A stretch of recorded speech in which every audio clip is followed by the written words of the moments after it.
Hi guys, it's Fred here, and in today's video I'm going to show you why stretching is not going to fix your shoulder pain and what you can do instead. So the first thing we need to understand about stretching is that when you do your stretches, you're targeting the muscles. You're not targeting the bones. And this is the concept that you need to get your head around. Muscles attach onto bones, and the reason muscles are tight in the first place is more than likely because the bones haven't been taken through a full range of motion.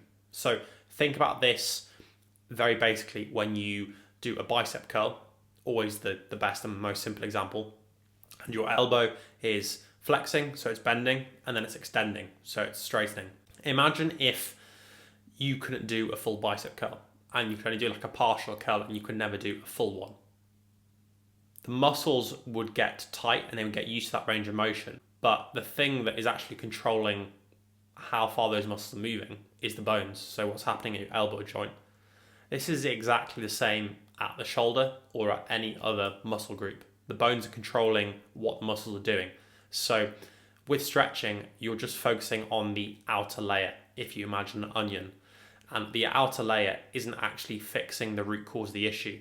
Whereas if you target the inner layer, which is the bones, you'll get much better results with much less work. So now that we understand that bones are the root cause of the issue and we need to create more movement at the bones, which bones do people usually lack movement in when it comes to shoulder pain? Well, it's not what you think. It's not the actual shoulder joint. The shoulder joint is actually very mobile because it's a ball and socket joint, so it's designed to be mobile. So if you're lacking movement or mobility there, it's usually coming further down the chain or from somewhere else.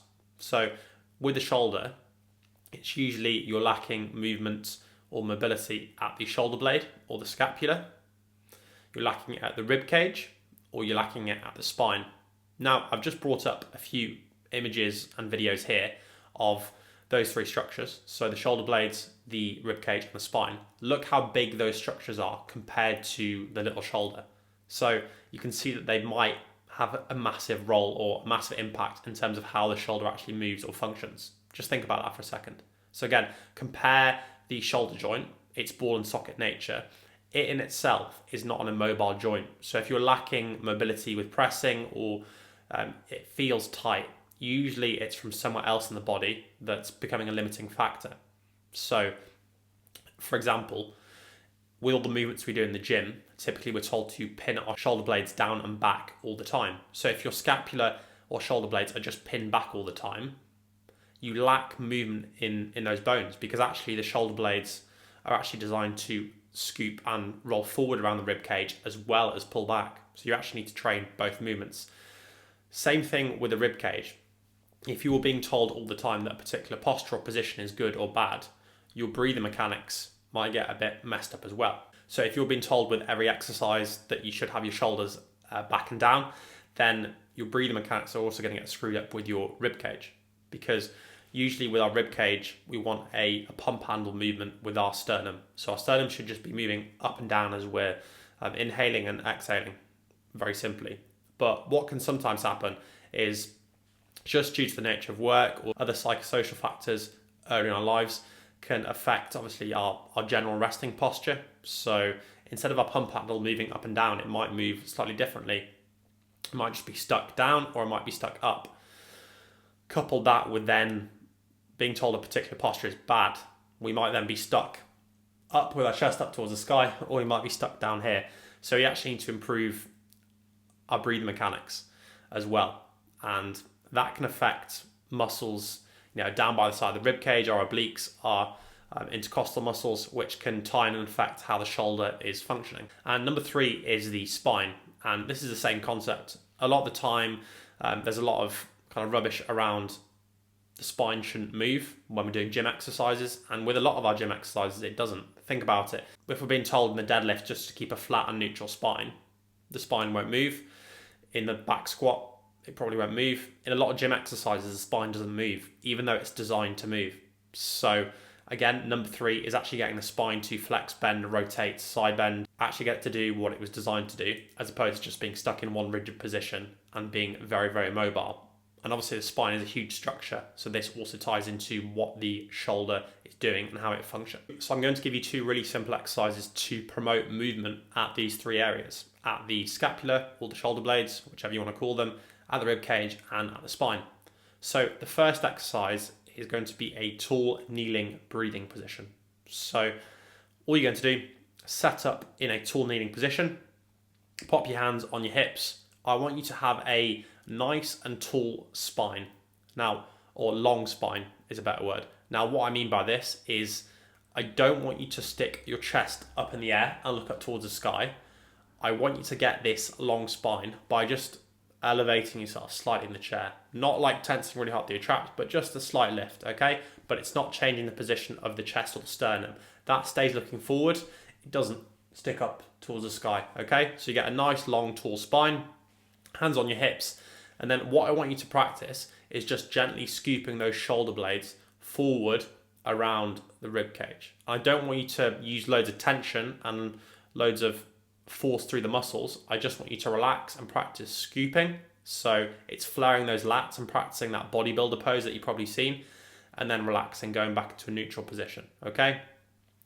Once you've done a few of those, then I just want you to practice breathing. So deep inhale through the nose, deep exhale through the mouth. And as you're doing this, you're in a slightly protracted position with those shoulder blades. So you're rounding them slightly. Just breathe in this position, do 3 to 5 breaths, and you'll feel that you're getting more and more space through the back of your rib cage. So with each breath, I want you to think about concentrating on filling up the back of your ribs and creating space between the 2 shoulder blades, as opposed to filling up your chest or your stomach, okay? So with each breath, you're thinking, can I get these shoulder blades further and further apart from each other? Do that for 3 to 5 breaths, and then as you're building on the sets and you're doing more and more, then I want you to scoop the shoulder blades further and further forward, but without using tension. I don't want you to use the muscles, I just want you to use the breathing. And again, you're thinking about, can I create more and more space at the back of the ribs? Okay, so that's exercise number 1. I would go for 3 to 4 sets of 5 to 6 breaths. Exercise number 2 is a superset, so I'm cheating a little bit, but it's a half kneeling press with a half kneeling row. And you can use a cable machine or some or resistance band. Use something very, very light. This isn't going to be heavy. We're going to do 2 to 3 sets of 15 to 20 reps. So go nice and light on this, okay? It's not about the weight, it's about the movement we're creating. So set up in a half kneeling position as shown for the press. Then you're going to press alternating with the other arm. So we're trying to get some rotation in the spine, especially through the thoracic area, so the mid-back. So as you're pressing, your other arm is going to come back, and then as you're relaxing, that other arm is going to go forward. So you'll notice you're also getting movement at the scapula here as well, because one shoulder blade is rolling forward while the other one is coming back. As you're doing this, you're getting some rotation through the mid-back or the thoracic spine. So you should be feeling that as you're pressing. If not, you need to relax more and just focus on the movement. Again, we don't want a lot of tension with this. It's just about creating some rotation at the thoracic spine and also getting some movement at the scapula, which is like a secondary movement as a result of that. Exercise number 2. So you'll do the half kneeling press and then you go straight into the half kneeling row, which is exactly the same setup, but you're just going to row instead of press. So the resistance band or the cable machine will be in front of you. So the opposite arm that isn't rowing, that scapula will come forward and then vice versa. So it's exactly the same concept. You're getting some really nice rotation through the thoracic spine, and then the secondary movement is the scapula moving forward and back on each side. In terms of weekly frequency, I would do these exercises 3 to 5 times a week, and that will really help improve the mobility and range of motion of the shoulder and also help reduce the pain. So you can see the concept there is trying to get the bones moving, and it's not the muscles. If you've got any questions about that video, just drop them in the comments down below. And if you're interested in what I do at FCR with online injury rehabilitation, just check out the link in the description.